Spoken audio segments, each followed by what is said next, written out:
அதனால அவர் கருத்தை அவர் சொல்லியிருக்கார். இப்போதைக்கு பாஜகவும் அதிமுக மட்டும்தான் கூட்டணி. அந்த இரண்டு தலைவர்களுடைய அன்னைக்கு ஒரு ஆலோசனை கூட்டம் அவ்வளவுதான் நீங்க நடந்திருக்கு. அதனால இனி என்ன நடக்க இருக்கிறது என்பதை நிச்சயமாக உரிய நேரம் வரும்போது நாங்கள் அறிவிப்போம்.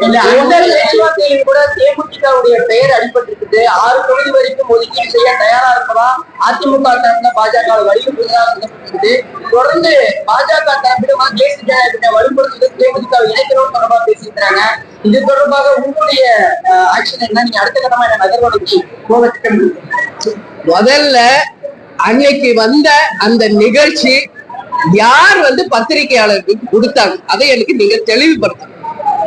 யார் பத்திரிகையாளர்களுக்கு அன்னைக்கு இந்த கட்சிக்கு இந்த சீட்டு என்று அதிகாரப்பூர்வமாக யார் பத்திரிகையாளர்களுக்கு தந்தாங்க என்றதை முதலில் பத்திரிகையாளர்கள் எனக்கு பதில் சொல்லுங்க.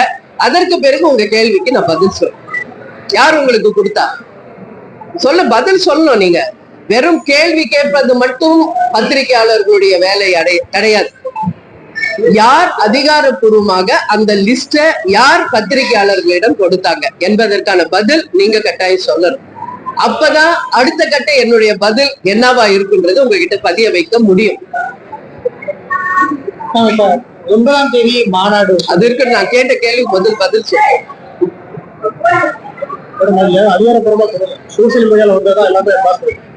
ஒரு சோசியல் மீடியால வந்ததை வச்சு அன்னைக்கு ஃபுல் டே ஒரு பிரேக்கிங் நியூஸ் போட்டு அத ஒரு பெரிய நிகழ்ச்சி மாதிரி ஒளிபரப்பிய அனைத்து தொலைக்காட்சிகளுக்கும் தேசிய முற்போக்கு திராவிட கழகத்தின் சார்பாக என்னுடைய கண்டனங்களை நான் பதிய வைக்கிறேன்.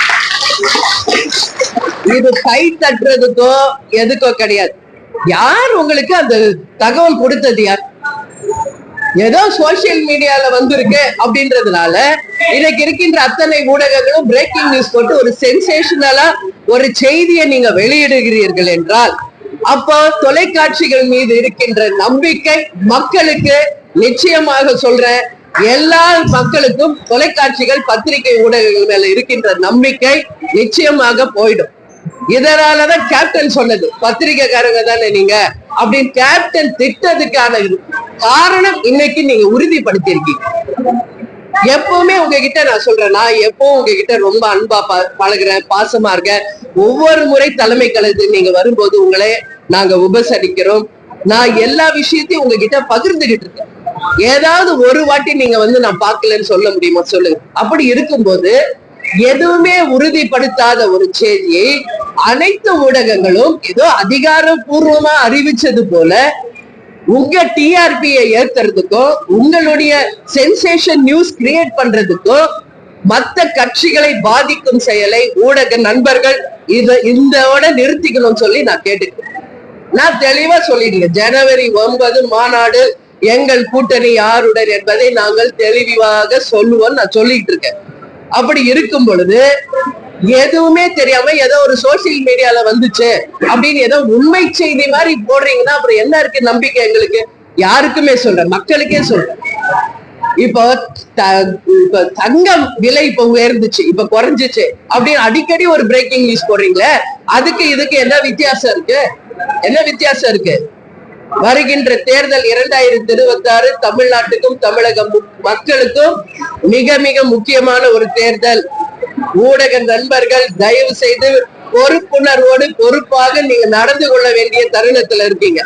யாரோ ஒருத்தர் ரோட்ல போறவங்க, யாரோ ஒரு சோசியல் மீடியால ஏதோ ஒரு யூடியூப் சேனல்ல வர்றதெல்லாம் வச்சுக்கிட்டு உங்க சேனல்ல ஒரு சென்சேஷனல் நியூஸ் கிரியேட் பண்ணும், உங்க டிஆர்பியை ஏத்தணும்னா தயவு செஞ்சு கேட்டுக்கிறேன், தேமுதிகவை நீங்கள் பயன்படுத்த கூடாது என்பதை நான் தெளிவாக இந்த நேரத்தில் பதிய வைக்கிறேன். எங்க கட்சியினுடைய வளர்ச்சி, எங்க கட்சி என்ன முடிவு எடுக்கணும் என்பதை நிர்மாணிக்க கூடியவர்கள் கழகத்திற்காக உழைத்துக் கொண்டிருக்கும் கழக நிர்வாகிகள், தொண்டர்கள் தான், ஊடக நண்பர்கள் கிடையாது. அப்படி இருக்கிறப்போ எந்த ஒரு தகவலும் இல்லாம, எந்த ஒரு அதிகாரப்பூர்வ அறிவிப்பு இல்லாம எப்படி அவ்வளவு பெரிய நியூஸ அதே ஒரே மாதிரி எல்லா சேனல் எப்படி நீங்க பப்ளிஷ் பண்றீங்க? ரைட், அது தப்பு அப்படின்னு எல்லாரும் வதந்தின்னு சொன்ன பிறகு எந்த ஊடகமாவது தவறாக செய்தியை நாங்கள் போட்டுட்டோம், இது தவறான செய்தி எந்த ஊடகமாவது பதிய வச்சீங்களா? அப்ப ஒரு சென்சேஷனை கிரியேட் பண்றதுக்கு மட்டும் ஊடகங்கள் இருக்கீங்க, அது தவறான செய்தி என்று ஏன் மறுப்பு செய்தி ஏன் போட மாட்டேங்கிறீங்க? உண்மையிலேயே நான் அனைத்து இவங்கதான் அவங்கதான் கிடையாது, எல்லாரையுமே இந்த நிகழ்ச்சியினால நிச்சயமாக கண்டிக்கிறேன். இனிமேல் வருகின்ற செய்தி உண்மையாக இருந்தால், அதிகாரப்பூர்வமாக இருந்தால் மட்டும் நீங்கள் ஒளிபரப்ப வேண்டும். அப்படி இல்ல நாங்க ஒளிபரப்புவோம் அப்படின்னா அது உங்க பிரியம். ஆனா தேமுதிகவை பத்தி யாரும் எங்க அனுமதி இல்லாம போடக்கூடாது என்பதையும் இந்த நேரத்தில் நான் உறுதியா சொல்றேன். அதுக்கான உரிமை எங்களுக்கு இருக்கு. அங்க தேமுதிகன்னு ஒரு வார்த்தை வருதுன்னா எங்க கிட்ட நீங்க அனுமதி கேட்கணும். எங்க கட்சியினுடைய வளர்ச்சிக்காக கடைகோடியில் இருக்கிற ஒவ்வொரு தொண்டனும் இந்த கட்சிக்காக உழைச்சிட்டு இருக்காங்க.